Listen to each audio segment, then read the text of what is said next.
విజయవాడ నగరాన్ని ముంచేసింది ఎవరు? విజయవాడ కూడా రాజధానిలో ఒక భాగమే కదా. అయినా కూడా విజయవాడ నగరం మీద మీకు ఎందుకంత కక్ష? బుడమేరుని మోసం చేసి దారి మళ్లించి విజయవాడ నగరాన్ని బుడమేరు ముంచెత్తేలా చేసి బడుగుల జీవితాల్ని చిన్నాభిన్నం చేసి వారి ఆర్థిక పరిస్థితిని కోలుకోలేనంతగా దెబ్బతీయడానికి కారణం మీ కళని నిజం చేసుకోవడానిక? ఎవరి ప్రయోజనాల కోసం ఇదంతా చేస్తున్నారో చెప్పాలని మేము ముఖ్యమంత్రి చంద్రబాబు నాయుడు గారిని ప్రశ్నిస్తా ఉన్నాం. ఎందుకు విజయవాడ నగరాన్ని బలిపశువు చేశారు? విజయవాడ నగరంలో గతంలో ఎన్నడూ కూడా ఇలాంటి విపత్తు చూడలేదే. వర్ణదేవుడికి మా మీద ఎప్పుడు ఇంత కోపం కలగలేదే. అమ్మవారి దయతో ఎప్పుడు ఆనందంగానే ఉన్నాం. కానీ మీకు మా మీద అంత కోపం ఎందుకు, అంత కక్ష ఎందుకు? చంద్రబాబు నాయుడు గారు, మీరు ఖచ్చితంగా ముఖ్యమంత్రి హోదాలో మాకు సమాధానం చెప్పాలి. విజయవాడ నగర చరిత్రకి ఎవరైనా సరే వలస వచ్చిన చరిత్రే. విజయవాడ నగరంలో అందరినీ అమ్మవారు ఒకేలాగా చూసింది, ఒకేలాగా వారందరినీ కూడా ప్రేమించింది. అందుకనే విజయవాడ నగరానికి వలస వచ్చామన్నటువంటి భావన పోయి స్థిర నివాసాలు ఏర్పాటు చేసుకున్నారు. దశాబ్దాల తరబడి ఇక్కడే ఉండిపోయారు.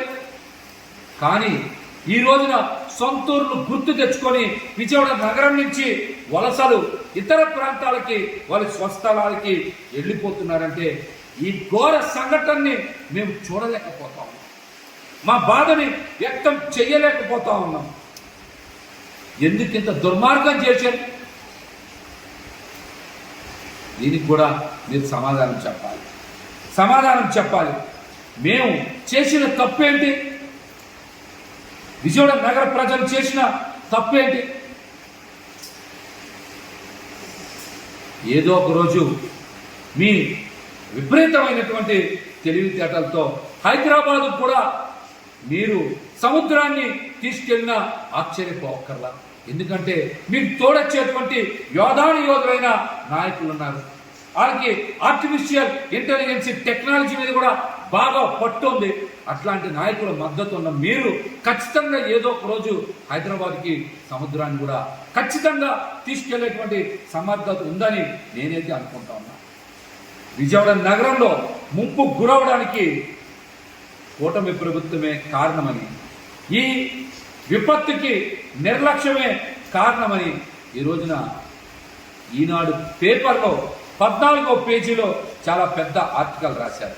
ఇది కూటమి ప్రభుత్వం సృష్టించిన నిశ్శబ్ద మారణ హోమమని అందులో రాయకనే రాశారు. బుడమేరుని కృష్ణమ్మలో కలవనీయకుండా అడ్డుపడింది ఎవరు?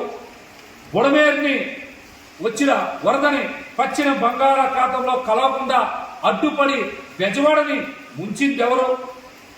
ఈ ముంపు రాజకీయం ఎవరి కోసం, ఎవరి ప్రయోజనాల కోసం, ఎవరి లబ్ధి కోసం చేశారో చంద్రబాబు నాయుడు గారు ఖచ్చితంగా సమాధానం చెప్పాలి. ఏ వర్గానికి లబ్ధి చేకూర్చడం కోసం బలైంది మాత్రం బడుగులన్న విషయం ఈ రోజున ప్రతి ఒక్కరికి కూడా అర్థమైపోయింది. చివరికి ఆధిపత్య వర్గాల అభివృద్ధి కోసం బడుగు బలహీన వర్గాలు బీద బిక్కీలు ఈ రోజున అన్యాయం అయిపోయారు. చరిత్ర ఎప్పటికీ కూడా ఇది గుర్తు పెట్టుకుంటుంది. ఈ పాపానికి ఒడిగట్టిన ప్రతి ఒక్కరికి కూడా ఖచ్చితంగా విజయవాడ నగర ప్రజలు శిక్షించి తీరుతారని కూడా మిమ్మల్ని హెచ్చరిస్తా ఉన్నా.